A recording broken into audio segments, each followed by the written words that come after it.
meditation and visualization. This is something, I'm a big fan of Michael Irvin, right? From the Dallas, I'm a Cowboys fan.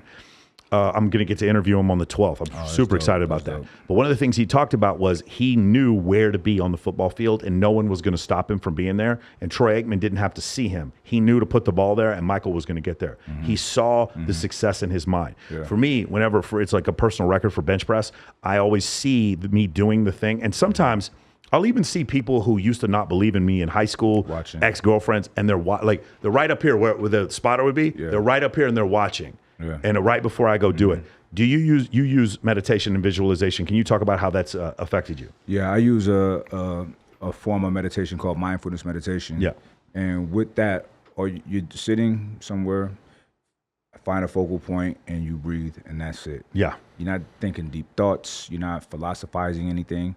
You're being mindful of your breathing, and that's it. You can close your eyes, open your eyes, it doesn't matter, right? So once you get pretty good at that, you start doing it in noisy places. Like I can meditate anywhere, right, if I need to. And there's times that I do need to. I need to calm my mind and silence everything because I'm starting to feel agitated, right? Too many things going on. Maybe I lost control of this lane right here or whatever. What I find that, here's what meditation does biologically and physiologically. It creates gray matter where it's needed, right? Yeah. It helps, so the amygdala, which is an ancient part of the brain, that's what like regulates or gives us like stress, anxiety. Fight or flight reflex, right? Amygdala literally means almond in Greek. Right, because it's shaped like an almond. And how they know that? You know exactly, because they cut them open, Right. Yeah. And like the Egyptians had, the Ira is the pineal gland. For sure. They slice the brain open, that's crazy. But anyway, so what you're doing is two things.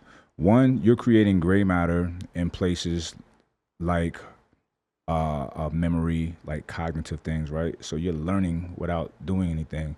The exercise is this. When thoughts is coming to your mind, you're not manifesting, you're pushing it out, right? You're getting it out of there, and that's the actual exercise. Just like doing a push-up is your arms, but it's building your chest up, right? That's the exercise of mindfulness meditation. And to get into what I call the center of the universe when you're silence is a beautiful thing. Let's say I do a 5-minute sit, I might get 45 seconds or a minute, every now and then a minute and a half, right? Because it's hard to get in that space. It's hard to stay there, man. Right, it really right, is, right. But that's the exercise, and that's the beauty of doing it, right? So to be able to do it in noisy situations, how the Indians perfected it was the monks, they would do it in silence. They got good at that. Do it in noisy places, start contorting their bodies doing it. And that's where yoga comes from. Yeah. Yoga is like the highest form of meditation, but we don't know it as that. It's just, it happens to get you in shape too. Yeah. But it's meditation if you use it properly. So meditation for me, I started meditating in 2015, right? And bro, I'm talking about, it made me a better person. It gave me way more control and mastery over my emotions, my decision making. My decision making is better. I have a clear path to what needs to be done because I meditate. And then when you speak about visualization, that's something that I employ as well, right? Now, a lot of times my visualization, since I have children, is about them. I'm envisioning them. And so, because look, this is a thing that really works. While I have time to do it, I want to give it to somebody else. Right now, this is where I employ certain things. So I trick my amygdala when I'm training, or I learned this when I was early in boxing without knowing what I was doing. So I've been doing breathing exercises before I knew breathing exercises was the thing to do, right? And it happened when I was a teenager, starting to get older, and punches start hurting, right? When you're a kid, y'all can punch each other all day, doesn't hurt. But 15, they start hurting, right? So I would get nervous, and that was new to me.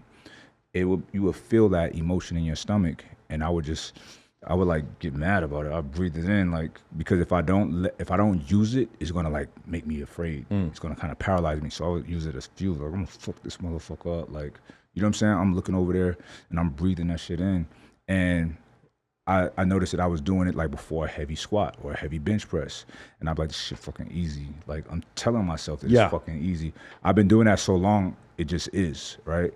And I kind of walk away from people because I'm breathing all crazy. But all of those breaths is triggering your amygdala, like you're running away from something. So your heart is pumping a little more blood, your lungs open up a little bit more, your nostrils flare, your pupils dilate to focus. You're putting yourself in fight or flight. When you're putting yourself in fight or flight, you're putting yourself in a flow state, right? Yeah. So you could use it for physical and mental, because I do it when I'm writing too. But it's not like the physical, like, because I learned this like last year. Apple, Amazon, all of these big companies teach their employees how to get into flow state. Yes. For work, right? Yeah. So I'm like, oh, I'm gonna run that play myself, and I do it.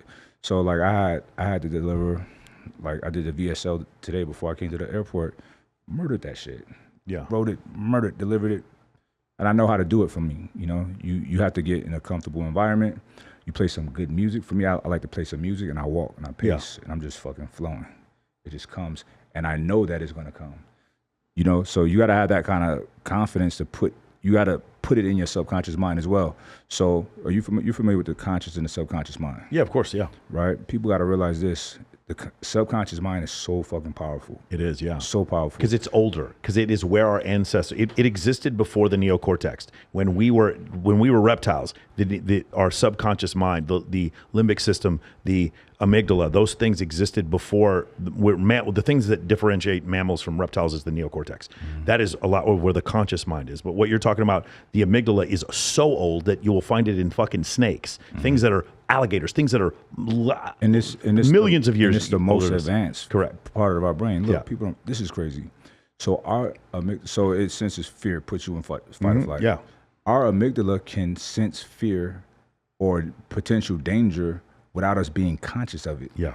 Which is insane. You know what I mean? Like, damn, I feel something. But it's like, how? You know? That's why we still have so much to learn about the human body. The human body is remarkable. Our organs do way more than what we think they do. Sure. Right? Matter of fact, I went to a Robert Kiyosaki event 7-8 years ago, and one of the speakers was a heart surgeon. And he told a story of a operation he did, a heart transplant on a woman. Everything went smooth.